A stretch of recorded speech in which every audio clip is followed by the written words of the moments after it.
connecting all educators with a passion for teaching and a health for faith. Get ready for a transformative journey with the Educators with Oil podcast, where host Ronnette Branham is dedicated to helping teachers become better through biblical strategies. Hey family, welcome to another episode of Educators with Oil. So this episode today is for those teachers who we know we're called, but sometimes we feel a little bit tired. You know, you prayed over your classroom, poured into your students, the curriculum, did everything that you could to make it work. You showed up with a smile, but your heart still was a little heavy. And somewhere in the middle of all of that, uh, you whispered, God, I know I'm called, but this is a little heavy. If that's you, you're not alone. But before we get into this episode, I want to remind you about, remind you to grab your Educators with Oil journal. You know, we have these journals. They are making a tremendous impact on my life.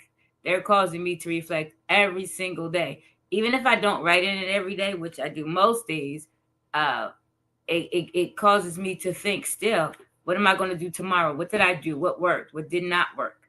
How did today's classroom setting, the students, what I did affect me for tomorrow, affect me for today? How did I impact the student?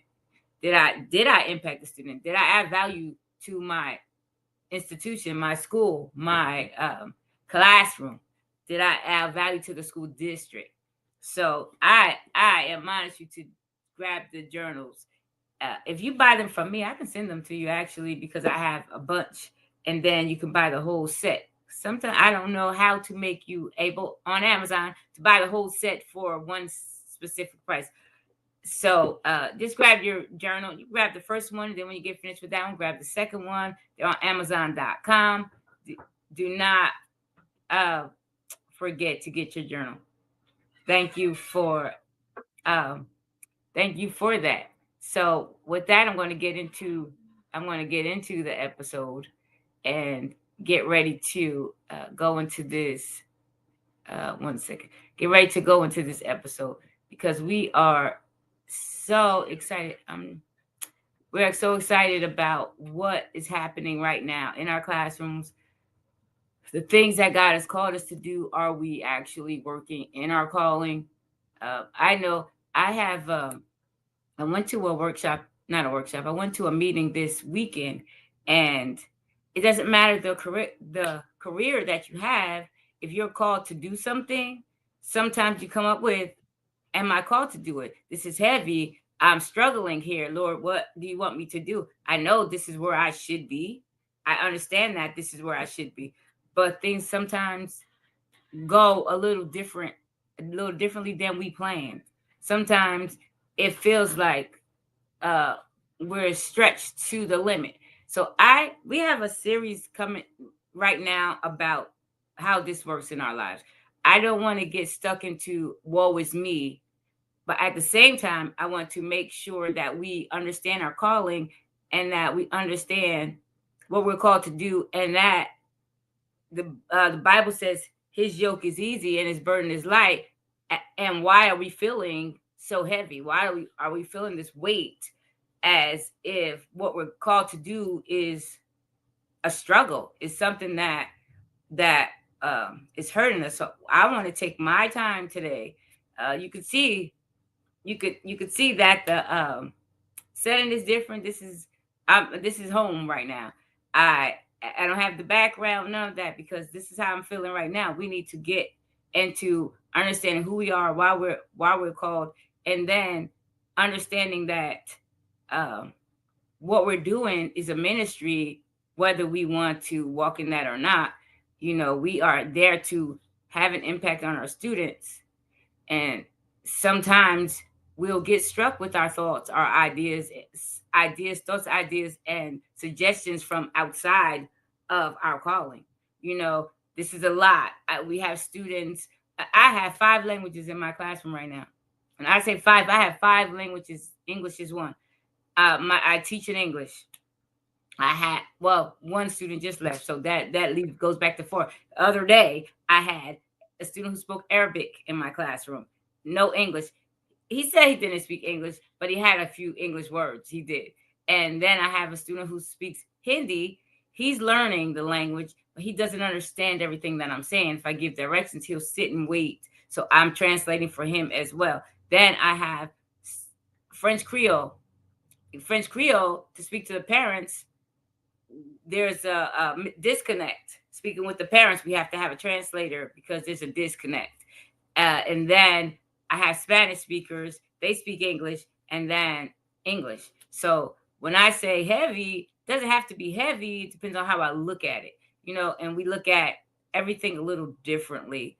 And so that's just where I am right now. And I want to get into that. I don't want to say that, your weight doesn't mean you miss your calling.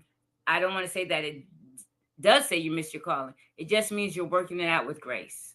Let's be honest. Teaching can test every part of your patience, every part of you, every part of your creativity, your faith, your identity. There are days when you look around and think, this is not what I signed up for. Matter of fact, I have said that this week. I said that last week. I had whole conversations like, no, I didn't ask for this. Not what I signed up for. No, I want to teach people how to read. I want to teach people how to write. Right? Right. I want to teach people how to add and subtract. And then there's all this other stuff like behavior issues, lack of resources. We're pretty good on resources now, thank God. Unexpected expectations, right? Unrealistic expectations, where I'm trying to figure it out. And I did last week. I don't know if I said that last week. Last week I sat with I'm the person who says if you follow the curriculum to the letter, your student's going to learn. So I got stuck somewhere in the beginning of the school year trying to figure things out, and then I forgot about following the curriculum. So then I got a little jolt. Yeah, I got a little jolt from people walking in my classroom saying, I don't know where she's at. I can't even look, right? I can't find this in the curriculum. So I fixed it, and I followed the curriculum to the letter, and I'm following to the amount of time that I have. So when I say unrealistic expectations, I'm following to the time that I have. I have alarm set on my clock, on my phone. Your 20 minutes are up. It's time to switch to the next thing. And then I find I'm teaching a little with the mini lesson. I got that. And then they're learning. They're actually learning. And then I get to the point where I only touched that. They didn't get a chance to actually write. They didn't get a chance to actually put this into practice. So there I'm a little bit stuck. So that's kind of unrealistic with the time block that we have for literature, for science. Science, it takes a lot to get into the lesson. And then you have to work it out. But by the time you get there, you're 40 minutes, you have 5 minutes left. And then you're trying to do an activity for the day. And you're like, oh, we're going to have to rush through this activity. Or we have started yesterday. And then so when I say unrealistic expectation, I don't know, this may sound complaining, but it's not. It's just saying these are some of the things, some of the issues that we have to contend with and still walk it out. We have to walk this out. And somehow you're still expected to perform miracles on Monday morning. I remember a day, like I said, I said, and I'm like, I did not, Lord, I did not sign up for this. And so in that quiet moment, let's whisper to God, and, because he's going to whisper back to us, you were never, he's going to tell us, you're never meant to carry this alone. You're never. That's what 2 Corinthians 12:9 will hit a little bit differently, where he says, my grace is sufficient.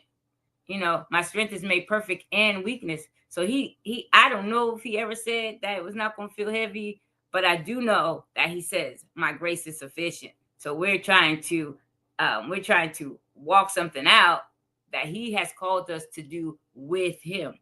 So that I do not want to rush through this. I want to take my time because we get stuck sitting in and collaborating and talking with, going to the teacher's lounge, and we get into conversations that we should not be in because those thoughts, ideas, and suggestions uh, get in our head and cause us to deter from our calling. Oh, this is too much. They know he shouldn't be in your class. They know this is unrealistic for us to meet everything. We're just going to touch on every little thing. If they learn, they learn. And then we're taking that in. No, we are called to have an impact on our students. If you are an educator, if you are an educator by way of being a principal, vice principal, counselor, teacher, paraprofessional, we can allow God to walk this out for us. Where I'm telling you, every day I regroup. I started out yesterday early, not 8:45 in the morning with the challenge. And I'm like, okay, I'm going to try. But then it's like, no, I don't have time. I have a whole class here. Let me deal with my class. Sometimes things are happening in my classroom where I have to stop and sit with my students on the rug and say, we're going to start all over again. We're going to play a game. We're going to shake all this off, these vibes that we're getting, and these ideas that this is not working, because it is working. You're having an impact. Sometimes the devil want to act a fool because you are having an impact. You've seen it. You've seen it where in the Bible where Jesus came across somebody with demons, and they're like, Lord, don't condemn us before our time. Wait, hold up, what are you doing? They're acting out. And then they ended up, he said, well, you gonna go into those pigs, so we gonna cast those spirits out of our classroom. They go where they go, but understand that we're not walking this alone. This is where I am right now. And I'm saying it as if what's happening is real, and it's something that we could work with, and it is. So I just want to say that sometimes the students, the hardest part isn't the students or the work, it's the expectations that we have on ourselves. We place expectations on ourselves.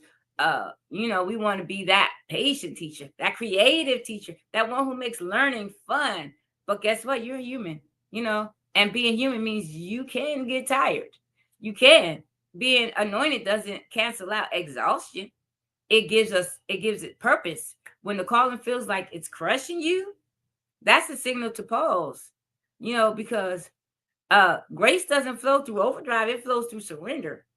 That's where God shows us. He's going to show us you don't have to be strong. We don't have to be strong. You just have to stay connected to the one who is. And that is something. I don't know if I need to say that again. I'm saying that again for me, because we're trying to be perfect. We're trying to have all this strength walking. I got a meme. I guess it's a meme this morning where we're talking about casting all our cares on him, because he cares for us, and something about strength. And I'm like, yeah, because we always want to take the reins. We want to take the reins and drive that battle. I'm going over here. I'm going over there. And that's not what it is, because how are we going to be strong and he's going to be strong? He says he's perfect in our weakness. His strength is perfect in our weakness. So let's like take that. Let's add that. So I know your classroom is your mission. You have your oil. I'm posting that up there. If you I'm trying to find it. If you want to make a comment, if you have a comment, if you want to share anything, have a question, you can post it, because I'm not ready to rush through this. I can do this episode in 20 minutes. I actually can. And I want to slow it down, because I need us to understand that God is with us. We are walking with our oil every day. And if we forget that, that is where the problem comes in. So we have to understand, be cognizant of the fact that he is with us, that we are carrying our oil. So stop and think and pause, take a break and say, I feel you. I know you're here. And stop trying to just run that race like it's in your power, because it's not in our power. It's not. It's let's use his power and walk it out. Let him use you. I've been studying. I was studying something about David, where God told him to build him a house, and then he'll build David a house. And so that struck me so hard, because I was trying to do some things in my own strength. Um, for example, the conference that I have coming up March 7th. Make sure that you stay tuned in and mark that date on your calendar. We're not advertising yet. We're going to the next month and a half, right? I'll be ready for you to start registering and signing up. But just remember, we have an Educators with Oil conference coming up. And so I was going through a little bit of struggle. Everything was running smoothly, and then I got a little snag, right? So, and I was thinking God is saying to me, build him a house, which is my mind, which is my mind. We could say it's our body if we want, but our body is not driven by itself. It's driven by our mind. So we need to have the mind of Christ, and so I was like, okay, so what, you gonna give me a home? You gonna give me a house? And it was a home for Educators with Oil, for the Educators with Oil conference. That's what I'm in need right now. So I'm like, okay, how do I do this? And I see where he says, meditate on this word. I'm asking God, what word are you speaking about? What word? And the word back then for Joshua was the Pentateuch, the first 5 books of the Bible. So that's why it took me all the way there. Let me study this. Let me work. God spoke things and they came into existence. He told us to have dominion, all these things. So I'm studying this right now. So this is where I am with my classroom, where I'm saying, I'm gonna build you a house, and you're gonna build a house right here. So my mind, I'm gonna follow you, right? And then you're gonna help set this up, this home for me in my classroom for the Educators with Oil, so that it will flow like it should. And so that's something that we need to take. We need to take that and run with it. You got that free, right? I had a pastor, she used to say, that's hot off the presses, and that's hot off the presses. And so there. And so I'm just going to go on. So just know that we have grace in the middle of all this grind. So what do you do when it's heavy? I just gave you what I have. So you learn to you lean in, you rest. You know that grace is, that that grace will do the heavy lifting. Something that I started to do is pause and pour. Take a few minutes, close your door, take a deep breath, and say, God, I'm pouring this weight out before you. So I'm going. So and then ask him to refill you with peace, patience, and whatever today demands. And sometimes his refill doesn't even come as instant strength. Sometimes it's a smile from a student who never smiles, or you see that he's getting something from you. Sometimes it's that one lesson that finally lands. Sometimes it's just enough grace to make it through the period. You're just making it through. I have a student, and it's so funny. He doesn't really understand English. He's understanding a little bit, and so he's understanding. And then I will go on and I will translate on Google, and I have a big screen TV in my classroom, so I project it from my computer, and I will say, do you understand? He doesn't really get it, so then I'll translate it for him. And the smile on his face when it's translating for him is enough for me. It just makes my moment and said, okay, he's happy. At least he's happy, right? And then he'll understand, and then he'll progress. Or things now I'm learning from him. He doesn't understand everything that we lay out. For math, for instance, he could get the answer, but we're working on strategies. And so I will call on him, and he'll give us the answer when we're not ready for the answer to solve the equation. So now I have to learn to call on him in the end, right? Ask somebody for the strategy, and then call on him for the answer, so that he'll have that win, and he won't look like, what? I know that's the answer. I don't understand. Then he'll come back the next time, and he'll come back with the wrong answer because he thought it was the wrong answer. So now I understand, okay, this is what I need to do. And that's grace. That's grace for me to understand that, Or the students, we had a lesson yesterday where they were learning a new strategy for 2-digit addition. And we learned 3 strategies already, and we got to another one. And I don't want to say it's compensation method. That's regardless what it is. That usually was one of the harder lessons. My students were getting it yesterday. I was so happy. That's called grace. I was like, what? Yes, we got that. That's called grace. And that makes our day go a little bit more smoothly because we got that. And then another thing is our perspective shifts for heavy days. We have 3 mindset shifts to help us through those heavy moments. So one is I'm failing to, I'm growing through this. Another is this is too much, from this is too much to God, trust me with this. The third is from I'm tired to God's strength is showing up in my weakness. This weight doesn't mean you're unqualified. It's proof that you are trusted. So I want to stop right there and go back to that, because I said that fast. We have 3 mindset shifts to go through. We have to go through from I'm failing, because we are hard on ourselves. We will say, I'm failing all the while we're growing, we're learning, we're understanding the different perspectives of our students, the different personalities of our students, the different learning styles of our students, so that we can operate in excellence as we should, right? And because I'm telling you, these ideas that we have, somebody can come in real fast and say something negative about our class, the way we're teaching, or give you that look like, huh, right? Right? And then we'll be like, what? I thought I was killing it. And then they'll cause us to doubt ourselves and think that we're failing, we're not even doing it right. And we are. So just understand that, no, I'm growing. I'm learning through this trial, this lesson. I'm learning the different learning styles, the different teaching styles, different strategies, so that when I come back the next time, next year or whenever, when I have this, I can lay this out this way, or I can go back and review this way, or this is too much. Now, I'm going to tell you, I was saying this the other day, and then this is too much. I did not ask for this. This is not 2nd grade.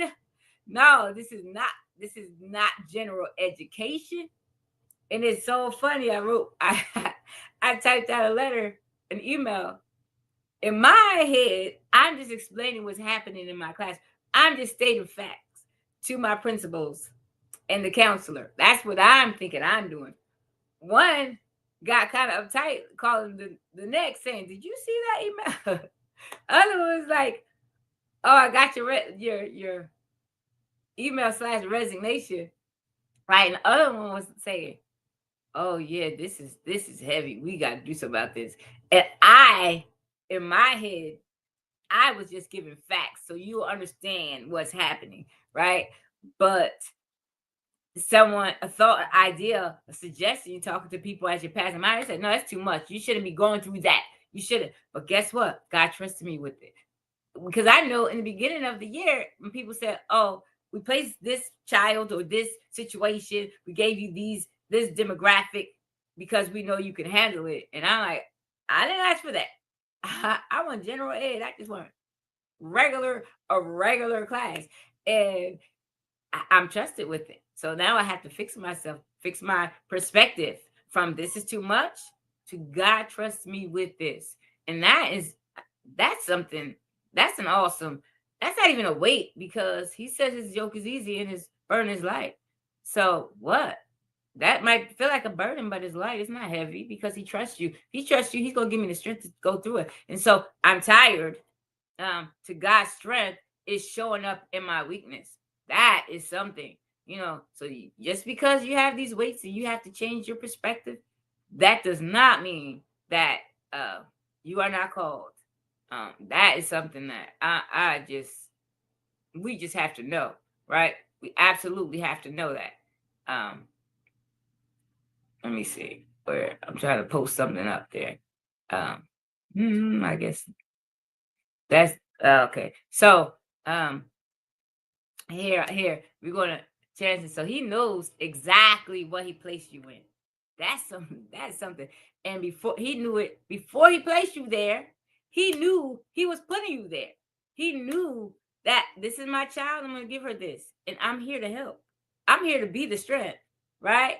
That's what I am. So I just want to say that I said that I didn't want to rush through this. I really didn't. But I just wanted to say, if this episode spoke to you, I want 1 second. I want you to pause right now and take a deep breath. Just say, okay, I got this. God placing me here. It's not too heavy. You don't have to figure it out. You don't have to carry it all, because the same God who called you to teach is the same God carrying you through it. Just think about that. God called me through to this. You might be weary, but you're still walking in purpose. This is our purpose. This is something that we can pray. We want to thank God, I want to thank God for every educator who is listening. And Lord, remind them that your grace is not just enough, it's abundant. Abundant. Strengthen every weary teacher. Fill them again with joy, patience, and peace. I remind them that the weight they feel is not punishment. It's preparation for what you're building in them. Let us know that you're training us. Let them know that to rest in your strength and rise in your purpose. In Jesus' name, amen. And so that's a prayer that I have for us, that we understand that we're not alone, that God is with us no matter what.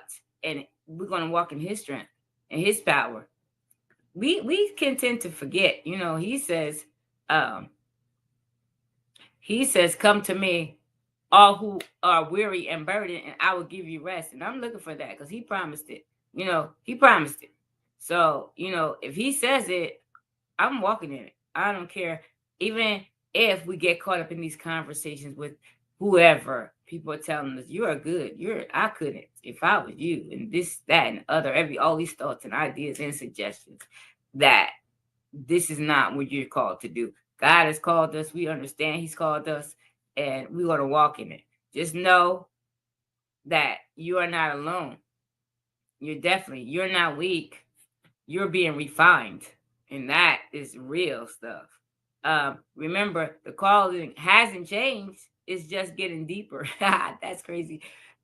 Till the next time, keep your oil full and stay anchored in grace. That is where we should be. So remember, I am Ronnette Branham, and this is Educators with Oil, where purpose meets the classroom and the oil flows. Thank you for tuning in. I appreciate that. And then comment, leave a suggestion. Remember to like, share, and subscribe. That's what we're looking for. Remember that. Like, share, and subscribe to Educators with Oil, to our channel. Click that notification bell. Share with another educator. And until next time, thank you, and take that oil with you. Subscribe to Educators with Oil podcast on your preferred platform, and join Ronnette on this mission to empower teachers through the wisdom of the Bible. Because when biblical strategies meet the classroom, extraordinary teaching happens. Educators, let's shine a light on our classrooms. See you on Educators with Oil podcast, where teaching and faith unite.